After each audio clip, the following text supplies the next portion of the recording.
What up, Whisper Nation? Johnny Gametime Hicks doing a solo show on a Monday, real quick, getting you the update on Leonard Fournette right here on the Fantasy Whisper. Right here. All right, guys, what's up? It's your boy Johnny Gametime Hicks, and I'm jumping on a quick live stream here on YouTube because there was some mayhem that went down. It is Monday morning. It's a little crazy right now in the office. It's a little bit crazy in football industry because Leonard Fournette, running back, or the former running back for the Jacksonville Jaguars, was surprisingly released by Jacksonville, their starting running back. Now, I have been very vocal on this show saying that I am a fan of Leonard Fournette this year. I thought that he was a good value in the third round because of the volume that he was getting. And for those of you that have drafted already, there might be a giant panic as to what to do with Leonard Fournette. Where do we go with the backfield of Jacksonville? Where are some potential landing spots for Leonard Fournette? So we'll talk about all that right here on this episode. But before we get into that, if you guys haven't yet, please subscribe to our channel. Hit that subscribe, hit that bell, notifications so you get notified anytime we drop new content or we go live like right now. We will also be going live tonight for a mock draft like we do on our channel tonight. So if you want to join us tonight on our live mock draft, make sure you follow us on Twitter. We'll tweet out that, and we will go live tonight, 7 o'clock, 7:30, I believe, something like that. So make sure you follow us on Twitter, so that way you can join us in that mock draft. All right, let's talk about this Leonard Fournette news. Now that we got all of that to the side. Also, if you guys could give this video a thumbs up, I would greatly appreciate it. All right, so Leonard Fournette gets cut this morning, released by the Jacksonville Jaguars. Mega shock to everyone in the industry. We knew that they were trying to trade Leonard Fournette because he was going into his fourth year. They didn't see him. They didn't want to pay him. I had no idea that they would even come close to this decision of dropping Leonard Fournette, who I still think is one of the better running backs in this.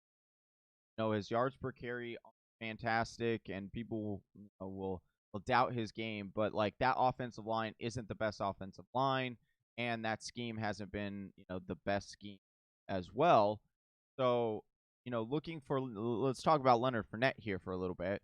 If you took Leonard Fournette already in your drafts and you're a little bit panicking because you're like, I don't know what's going to happen. What should I do? Do I trade him? Do I try to trade for him? What do I do? I just wait okay? Because now he's going into waivers, and the way the waivers work is it's an inverse order of standings of last year. And so basically the draft order is the waiver order priority. It might be a team or two, but basically that's what it is. So you're looking at, the Bengals having the number one waiver priority. Now, could they bring in Leonard Fournette?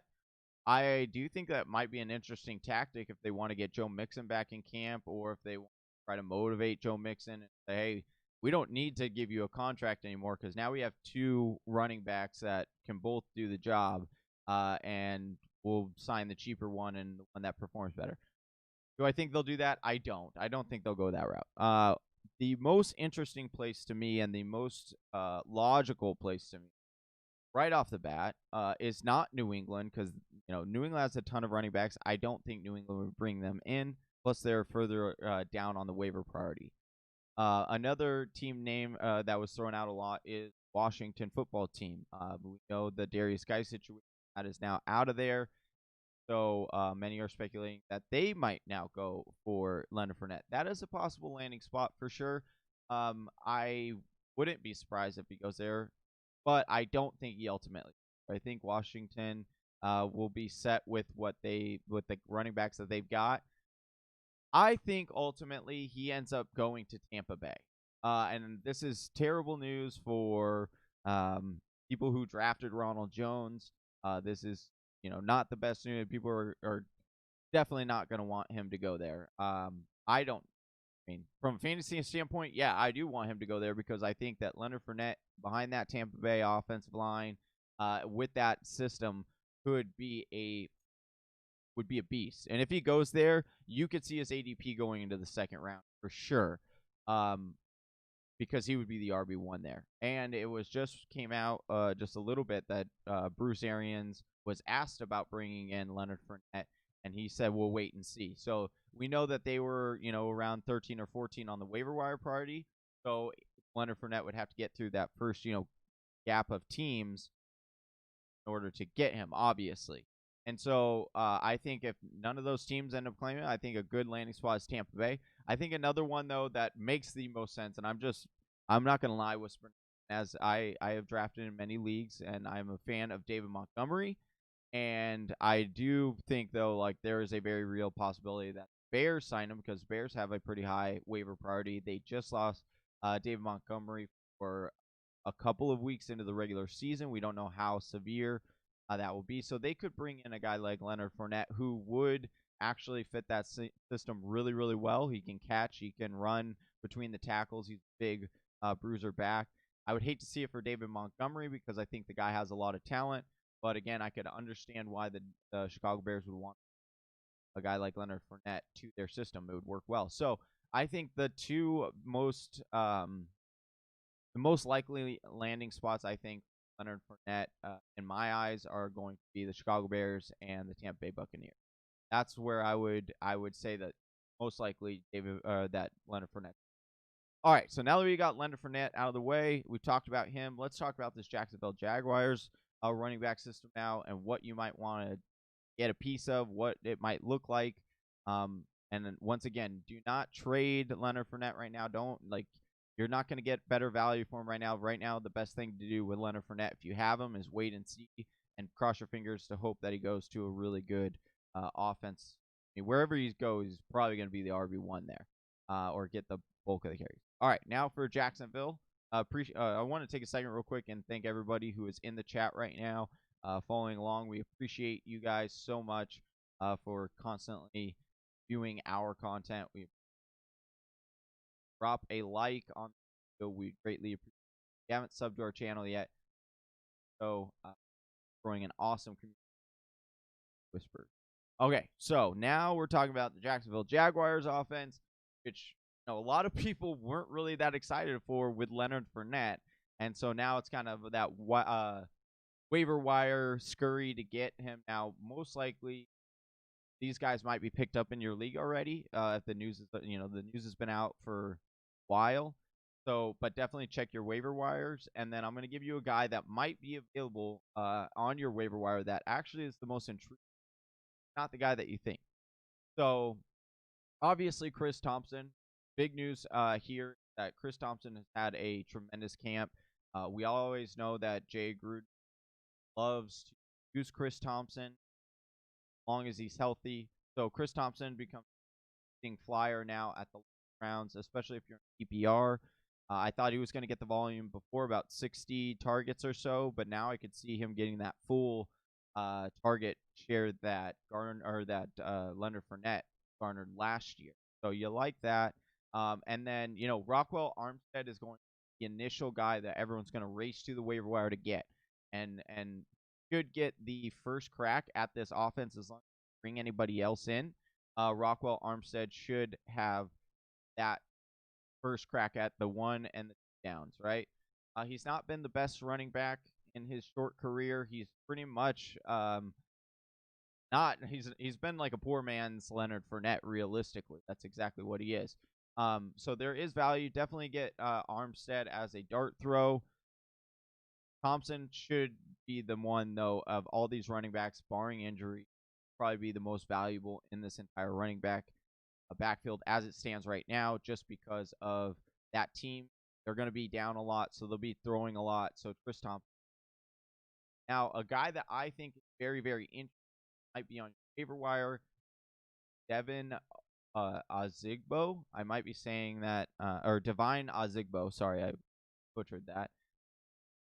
Divine Ozigbo has been having a really good camp, and actually he's getting a lot of the backup reps because Rockwell aren't missing for a part of training. So Ezigbo was taking those carries, and he is a big bruiser running back. He is a guy that will get the 1 and 2 downs or fill in at that role pretty nicely. Said the reports out of training camp from the beat writers was that he actually looked really good in those workouts. So if you are in a dynasty league, I definitely would go and pick up a Zigbo. Or in a redraft league, and Rockwell Armstead is available, I would grab him first before Divine. But if Rockwell is off the waivers, I don't mind taking a dart throw on a Zigbo. Now, the last thing that I do want to touch on that is a very big real possibility that we have already heard rumbling from the Jaguars this offseason, just a few weeks ago, that they were trying to trade for Gus Edwards from Baltimore. Now, that trade didn't end up happening, but do I think that there's a possibility that they could revisit that trade now that they have Leonard Fournette out of there? They know what their situation kind of looks like now. They now have an extra draft pick from trading their D end yesterday to Minnesota Vikings. So they have some potential to move for some running back pieces. Now, if they do that, then that would indicate to me that they tend to use that running back as their running back, or at least that's the hope long term. So if Gus Edwards goes there, I really like Gus Edwards a lot.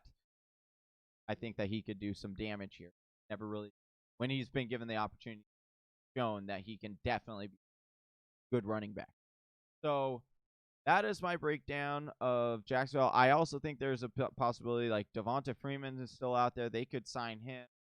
We have some cuts happening in the NFL, so be sure to stick with us. We will be jumping on here. If any more major news breaks, we will break it down for you guys, get you guys set.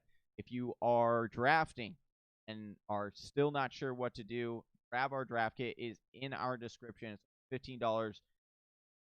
Everything would get from any other draft kit. It's a lot cheaper. Frankly, it looks pretty awesome on the eye. If you like comic books and all that, you'll love our draft kit. There's a lot of information. Again, that's only $15. Link in the description. And if you guys want to mock draft with us tonight to get you prepared for those mock drafts, we are mock drafting on our channel tonight on YouTube. Hit subscribe, hit the bell notification so you can go live so you can mock draft with us. All right, Whisper Nation. That's all I got today on the Leonard Fournette stuff. This is wild. This is crazy. Have a good day, Whisper Nation. Until next time, I'm Johnny Gametime Hicks. I'm out. Peace.